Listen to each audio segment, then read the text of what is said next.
Focus TV international breaking নিউজে আপনাদেরকে স্বাগতম। আসুন জেনে নিই আজকের প্রধান সংবাদ শিরোনামগুলো। চলতি বছরের পুলিৎজার পুরস্কার জিতেছেন ফিলিস্তিনি আলোকচিত্রী সাহের আল ঘোরা।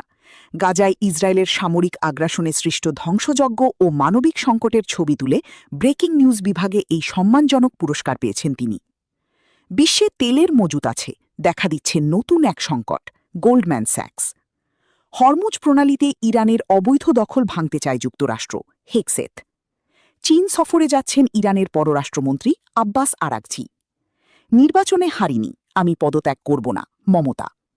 চীনের ওপর ভিসা নিষেধাজ্ঞা দেওয়ার প্রস্তুতি নিচ্ছে যুক্তরাষ্ট্র। তামিলনাড়ুতে মাত্র 1 ভোটের ব্যবধানে হারলেন ডিএমকে মন্ত্রী। ইরানের বন্দরে কয়েকটি জাহাজে আগুন, নিয়ন্ত্রণে কাজ করছে ফায়ার সার্ভিস।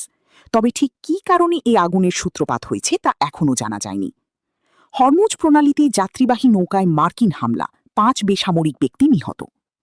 দক্ষিণ ভারতীয় চলচ্চিত্রের জনপ্রিয় তারকা থালাপতি বিজয়ের রাজনৈতিক দল টিভিকে তামিলনাড়ু বিধানসভা নির্বাচনে জয় হয়েছে।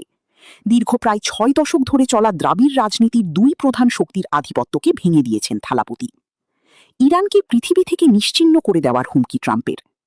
দ্বিতীয় বিশ্বযুদ্ধে বিজয়বার্ষিকী উপলক্ষে ইউক্রেনের বিরুদ্ধে সাময়িক যুদ্ধবিরতির ঘোষণা দিয়েছে রাশিয়া। দেশটির প্রতিরক্ষা মন্ত্রণালয় জানিয়েছে আগামী 8 ও 9 মে 48 ঘণ্টার জন্য এই যুদ্ধবিরতি কার্যকর থাকবে। এ তথ্য জানিয়েছে আল জাজিরা। এই ছিল আজকের প্রধান আন্তর্জাতিক সংবাদ শিরোনাম। আমাদের পরবর্তী সংবাদ দেখার জন্য ফোকাস টিভির সাথে থাকুন। ধন্যবাদ।